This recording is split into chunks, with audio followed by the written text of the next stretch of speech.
Hello, and welcome to the Darkness Underneath podcast. In this episode, we're going to explore the most brutal and deadly mobster and mob crew in American history. For this podcast, I've read a large number of books, case briefs, and news articles, and I'm going to reference those at the end of each video. I have also, in an anecdotal instance, spoke to a former detective who encountered and arrested this infamous figure. And if you're watching the visual portion, it's not the detective that you see above, that's from Murder Machine. And I have tried to be as accurate as possible when narrating, and been very careful in choosing the photos, so that should all be accurate. Now, there have been a lot of odious mobsters and crews, and when I think of the two worst, it has to be Albert Anastasia's Murder Incorporated, or the DeMeo crew, also known as the Murder Machine. Overall, I would label Roy the deadlier of the two because his violence spread beyond the mob. He was definitely the most dangerous mobster and his crew the most brutal in modern times. Imagine a crew that weren't just hitmen, but serial killers, who murdered because they enjoyed doing it together, just as a group of guys might enjoy watching football or playing poker. They killed women just as easily as they killed other gangsters. Murder and hack the bodies up using a highly methodical method like you would have seen in Auschwitz, all the while eating pizza, and then dispose of them in the city dump. And they would eventually grow to incorporate the Westies, an equally vicious Irish gang based in Hell's Kitchen. The DeMeo crew were the guys that the boss, Paul Castellano, usually went to when he wanted somebody whacked, not Gotti or Sammy the Bull. In fact, they were so feared that eventually Paul became concerned they were out of control, and they started drawing way too much police attention. When Paul finally sought a hit on DeMeo, even John Gotti wouldn't take it, because he was, as Gotti said, surrounded by an army of killers. When the cops raided the Gemini Lounge, they eventually found the pipes were clogged with blood from their victims, which were at least over 50 and have been estimated to be as much as 200. This story is a journey into a man's nightmare, one built by greed, anger, arrogance, and a depraved indifference to others. He would eventually become destructive to everybody around him, including himself, and lead to a swirling butterfly effect that would harm his family and friends, as much as he had friends, and bring so much attention through his violence that it would bring down mobsters all the way up to Paul Castellano himself. Now, let's go back in time together, before the DeMeo crew or the Gotti crew, and explore who this man really was. Roy was born in 1940 and was just 1 year old when his family relocated from Williamsburg to Flatlands in Brooklyn. He moved into a bunker-looking red brick building on Avenue P. Nowadays the area is more Caribbean, but back then it was Italian, Jewish, and Irish. It was here in this part of Brooklyn that Roy grew up. And while he would move to Massapequa, Long Island later on, when he was a young adult, he would continue to do most of his criminal business in the area he grew up, Flatland and Canarsie. And that would be where the Gemini Lounge was, which was the center of his operations in his prime. His father, Anthony DeMeo, was a law-abiding delivery driver who hated mobsters. Roy did not come from the type of background that you would think a mobster, especially a mobster with his infamous reputation, would come from. Their family was solidly middle class. They valued education. And middle class for the time, not by today's standards, which meant that they had a lot of kids and they still had to do work after school as soon as they were old enough to make sure that they were living comfortably enough. But they weren't struggling as hard as many other families in Brooklyn during that era. For his first 9 years, Roy would be the youngest of 4 children. He had a brother that was 10 years older than him, and they never seemed to be that close. He also had another older brother, Anthony Chubby DeMeo, named after his father, Anthony Chubby, because he was a little chubby himself. who was his dad's absolute favorite. That's who they were saving up for to go to college. And Roy came to idealize this brother, Anthony Chubby. I'm going to just call him Chubby, who was 7 years older than him. He also had a sister that was 2 years older. If you're watching the pictures, you'll see them together. And she would go on to Harvard. His mother, Eleanor DeMeo, was a stay-at-home mom. And so his dad was like I said earlier, delivery driver. 9 years later, in 1950, Roy had another brother. None of his siblings would get involved with the mob. Most of them went on to successful careers. His extended family had a lot of status and were also law-abiding. Some of that extended family lived upstairs, which was normal during that era, and is still fairly normal in Brooklyn and New York. New Yorkers are of a different world. His uncle was a very famous attorney, Albert DeMeo. He died only a few years ago, actually. He is known by a lot of people today. Anecdotally, I know people who knew him quite fondly. His uncle Albert would complain that mobsters, through jury and witness tampering, would often get off, and Roy learned this lesson, unintentionally obviously, from his uncle, that fear and bribes could get you a long way. Now, Roy and his uncle were never close and didn't know each other that well.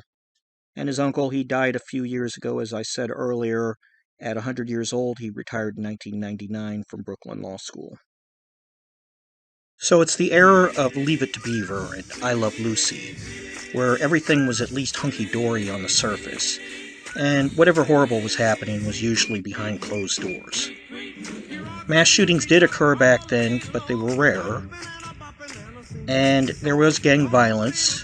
The Upper West Side, actually, of Manhattan, which is safe now and quite wealthy, was the setting for the West Side Story, so you had Puerto Ricans and Italians fighting at that time. Gangs often used switchblades, since guns were less ubiquitous among disorganized crime back then. Mob activity was alive and well, and part of the regular paper headlines. But most people didn't worry about mobsters, except other mobsters. Roy was an excellent student, a bit of a brown-noser, and maybe a little bit nerdy, but highly intelligent and an A student. In his elementary years, he attended parish school. He was raised Catholic, although he was never particularly religious. He was very patriotic early on in his life. Roy, unfortunately, though, wasn't the popular kid. Not that most of us are popular kids, but he was quite unpopular, especially because he was overweight. Except for that period in his teens and early 20s, Roy would always struggle with his weight. So we all know how other kids often treat the fat kid. They love picking on the fat kid. And he quickly became the target of bullying from kids both up and down the street. Since Roy was not very fast, couldn't run away, and soon he was getting beat up on a regular basis. "Hey, little fat boy, why don't you roll on over here?" some of the older kids would say. Eventually, Roy would grow tough and feared by those same kids when they were older adults, but not at that time. Roy was the outsider early on, the kid nobody respected. And they particularly loved pulling his pants down in front of girls and emasculating him. When he was a young boy, there was only one person who stopped the bullying, and that was Chubby, who was quite strong and popular. Chubby didn't tolerate anybody beating the shit out of his brother. Roy came to idealize Chubby, who was in turn a good role model for Roy. Although psychopaths often show signs early on, at Roy's age there was still hope, and had Chubby lived, maybe Roy would have steered down another direction. But tragically, that wasn't meant to be, because in 1951, Chubby joined the Marines to serve his country overseas. The Korean War had broke out, and he wanted to do his duty before he went to college. Roy, who idolized his brother more than ever, said he wanted to be a Marine too someday.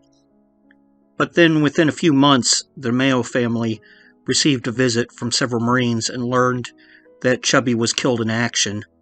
The house became grief-stricken and never recovered. DeMayo's mom sobbed for months. His dad became very grim and detached, and any happiness that was there was gone. Roy was no longer patriotic. Instead, he was angry at the government that they had taken his brother away from him. He would balk at the very idea of doing anything for his country now. He was also the one now usually doing the bullying, rather than be bullied. But his grades remained stellar. Eventually, Roy began attending James Madison High School, which has produced a lot of famous graduates.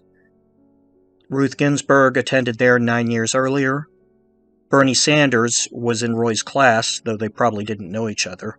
Bernie was a C student and preferred learning on his own and ran track. Roy was the exact opposite. He got good grades, competing with the best students, but wasn't fit to run anywhere. Judge Judy also went to that school, though she was 2 years behind him. Now, around his teenage years, he began to hang out with the Profaci boys nearby, who were the nephews of an infamous mob boss in power at that time. Although his mom liked their mom, his dad was furious that his son was hanging out with anybody closely related to the mafia, and Roy and his dad began fighting, sometimes physically, and they never were close again. Ironically, the Profaci kids went on to college, and it was Roy who headed down the dark path. While he was a teenager, Roy slimmed down. He had always struggled with his weight before, and he would again, but during that period he was actually in pretty good shape. He was working at a local grocery store called the Banner Dairy, where he ran errands and stocked shelves. He worked hard, harder than anyone else, running twice as many errands. Laziness was never one of Roy's many vices. Although he was usually friendly and polite, his co-worker, Charles Haley, a Marine back from Korea, was confused why Roy sneered at his military service until he heard about Chubby, but they overall got along well. Over the next few years, Roy began working out in the basement at the Banner Dairy, weightlifting 100-pound boxes of Ivory Snow laundry detergent. He kept doing more and more reps.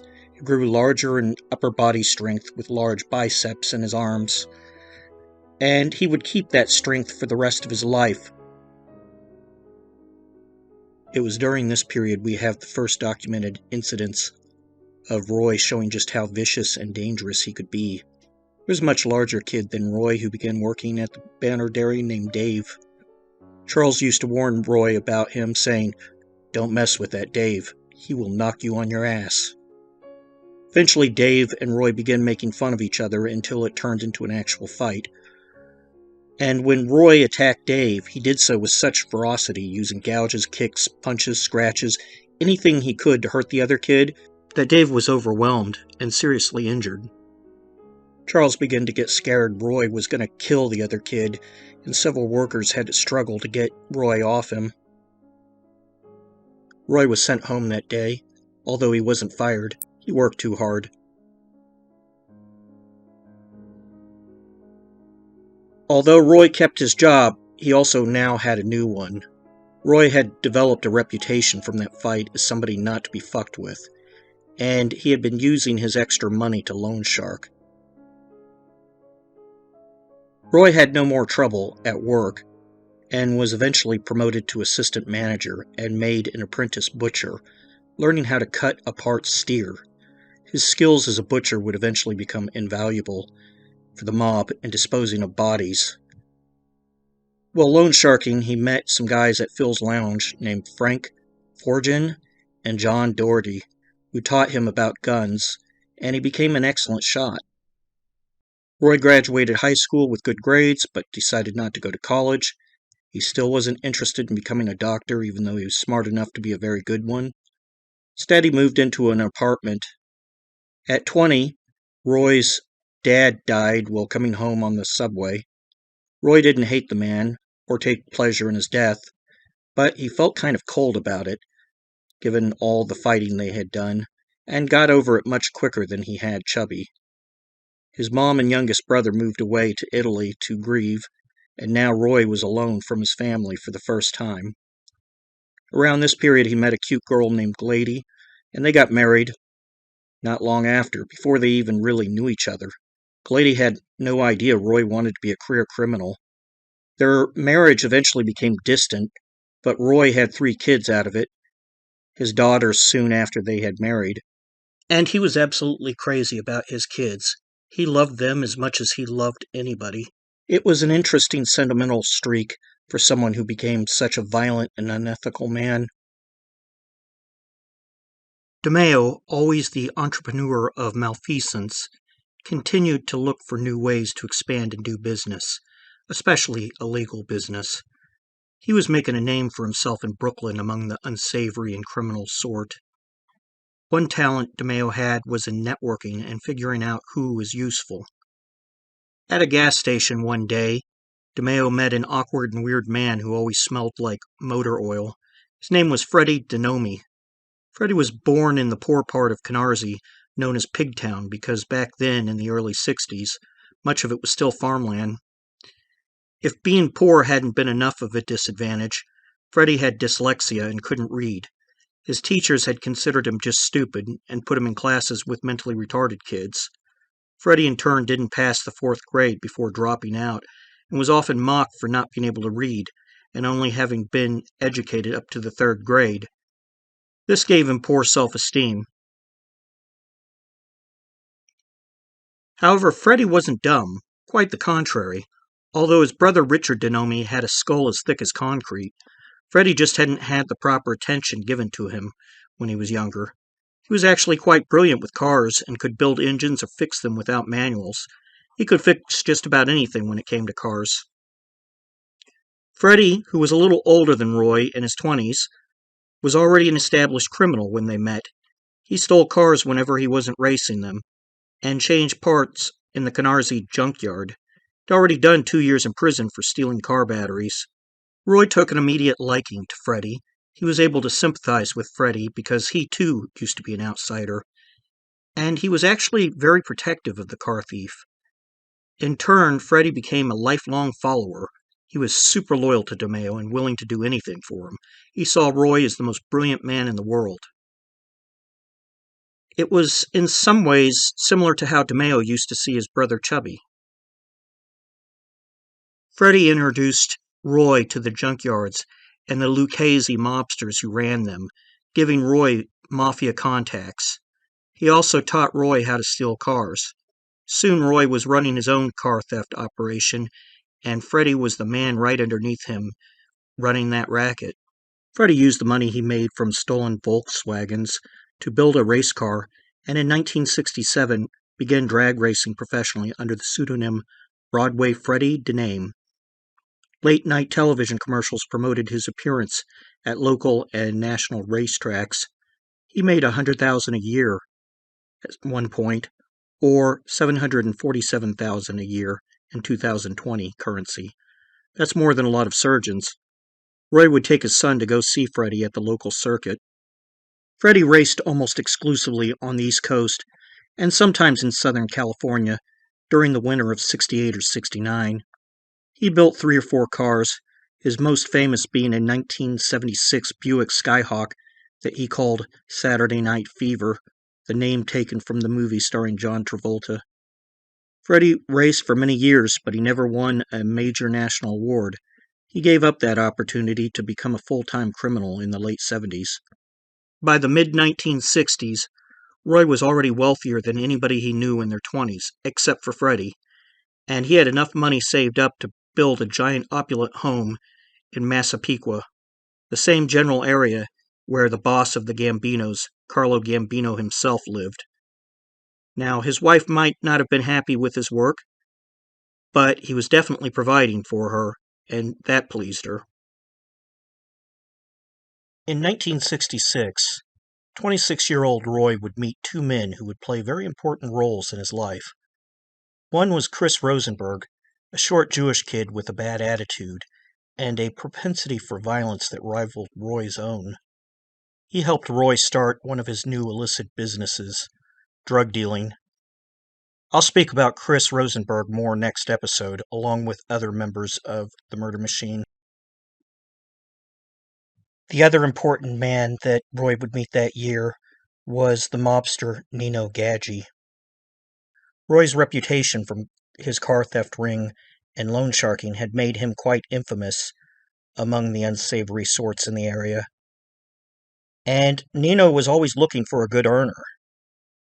In turn, Roy heard there was a powerful made man within the Gambino family who was in the area, and this was his chance to become a member himself someday of the Mafia. Now, if you're unfamiliar with the Mafia, this is a quick breakdown. There are many powerful Mafia families in the U.S., and almost all of them outside of New York City are named for their cities. So this includes the Kansas City Mafia, the Philadelphia Mafia, the Chicago and Vegas Mafia. Sometimes the Chicago Mafia is called the Chicago Outfit. That one was founded by Al Capone. There is no single head of all the families. Instead, the bosses of each family get together secretly as part of what is known as the Commission, where they agree to various important decisions that can affect all of them since they all work together across state lines. Because New York City is so big, though, there evolved to be 5 families here. Since 1931, the 5 families running New York have been known as the Bonanno family, the Colombo family, the Gambino family, the Genovese family, and the Lucchese family. Now, in each family, you have the same hierarchy. At the bottom, you have the mob associate. These are the guys who aren't actually in the Mafia, but are regular workers for them. By workers, I mean illegal work, of course. Although they are the lowest rung on the ladder, associates are still connected, and crossing one risks retribution from their crew or their leadership. Next up are the actual members, the made men. To be a made man, you historically have had to be 100% Italian and male. This is not a politically correct group here. You also can't be gay. If they find out you're gay, then that's considered a death sentence. You can if you're a mob associate, but not as a made man. Beyond the biological requirements to get invited in the Mafia, you need to earn enough, and usually, though not always, you have to kill somebody on the orders of the Mafia. That's called earning your buttons. And being a made man gives you certain perks. If anybody hits you, that's considered a death sentence. And if you have a death sentence, it's not just your family who are looking to kill you, it's all the made men in the Mafia. Furthermore, the boss at the top himself has to approve your promotion, and of course the books need to be open. Sometimes they just aren't taking new members, just like a company isn't hiring. So the soldier makes a large percentage of the earnings from his crew, and then he offers up a large percentage to the captain, who offers up an additional 10% to the boss, sometimes 15%, such as in the case of Paul Castellano, who was exceptionally greedy. The soldier is the first powerful rank within the Mafia. Even the boss at the very top isn't supposed to attack other made men. That's why Ralphie in Sopranos says, "I'm a made man," when Tony hits him. It doesn't matter whether you're a soldier or a captain or an underboss. Nobody's supposed to attack you without good reason. However, the interesting part is there's often good reasons for bosses to have their underlings killed, and vice versa. In 1966, Nino Gadji was a soldier for the Gambino crime family, the most powerful crime family in the U.S. at the time, with around 250 made men. During this period, the old man Carlo Gambino, who had a kind of grandfatherly presence, was the boss. Della Croce, who mentored John Gotti, was the underboss at this time, and Paul Castellano, who would succeed Carlo, was a powerful captain. Nino was what you call an old-school Sicilian gangster, and he loved being a gangster. Being the bad guy was fun, and being law-abiding was a lot of work. Besides, the authorities were the real bad guys. Nino hated authority even more than he did hard work. They were always meddling, always trying to make life harder for Nino. The FBI had even tried to take away his stolen car ring. Fortunately, he had the muscle to persuade the witnesses to keep their mouths shut, but the government had a lot of balls trying to take away what was his. Nino didn't just enjoy being a gangster, he enjoyed looking like a gangster too. Now, he had bad eyesight, but rather than buy a normal pair of glasses, he loved wearing sunglasses, because it was more stylish. Gadji was hardly an academic, you would say, dropped out of school around the 8th grade.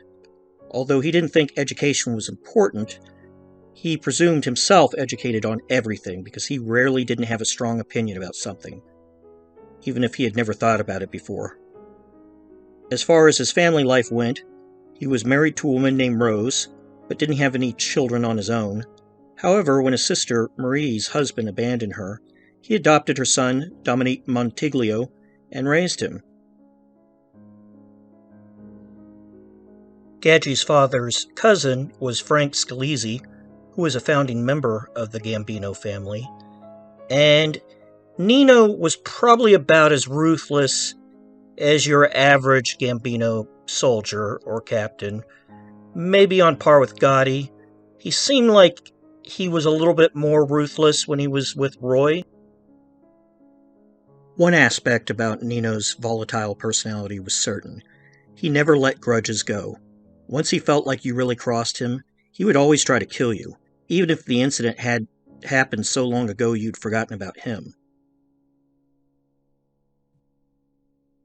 Although Roy sometimes worked with the Lucchese crime family, Roy didn't have any real connections to them. He wasn't even at the lowest of the low in the mafia, not even an associate. So when Nino came around, Roy left a message that he would like to meet him. Maybe they could team up and do business together. He was more than happy to meet such a large earner as Roy.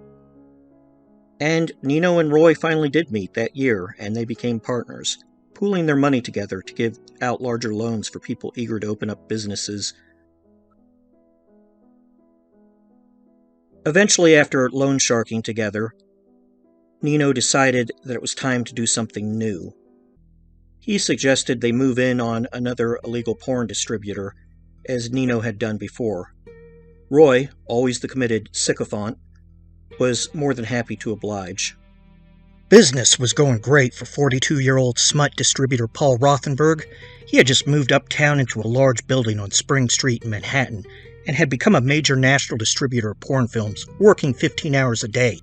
Although some of his porn was definitely illegal, he had been arrested only once in his life, 7 years ago, back in 1965, and that case had been dismissed. Furthermore, he had over $500,000 in films, which equals $3,117,000 in 2020 money. He was definitely getting rich. Yeah, business was great during the spring of 1972. That was until Nino and Roy paid Rothenberg a visit one day at work. They had heard about him from a loan shark. Nino already owned his own smut company, but he was looking to expand, or at least feed off a larger dealer.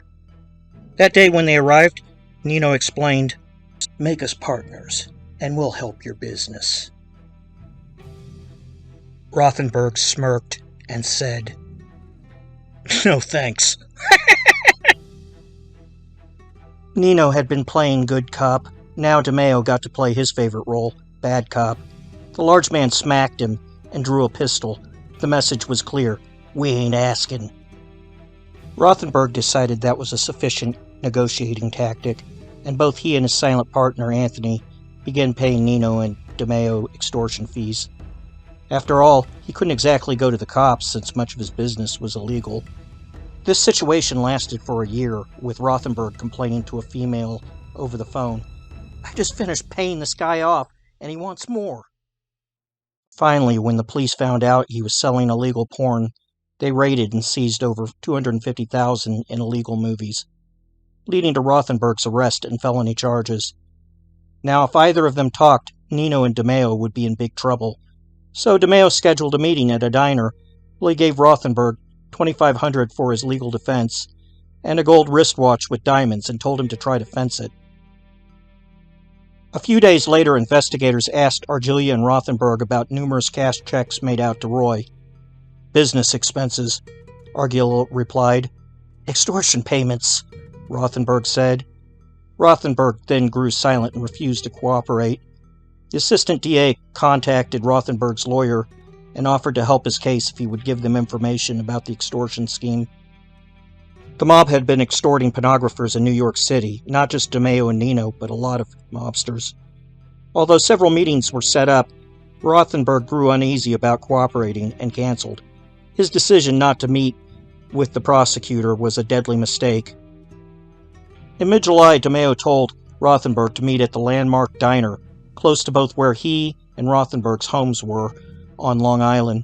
Rothenberg occasionally bought coffee from there on Sundays, so it was the perfect place and time to meet. Around 10 a.m., Roy waited in the parking lot in front of the diner, and Rothenberg drove up to an office building next to it. When Roy spotted him, he walked over and escorted Rothenberg to an alleyway in between the diner and office building. Roy shot Rothenberg twice in the back of the head. According to the papers, he was also found beaten. Roy then quickly headed back to his car and left. It was Roy's first known murder. He was 32.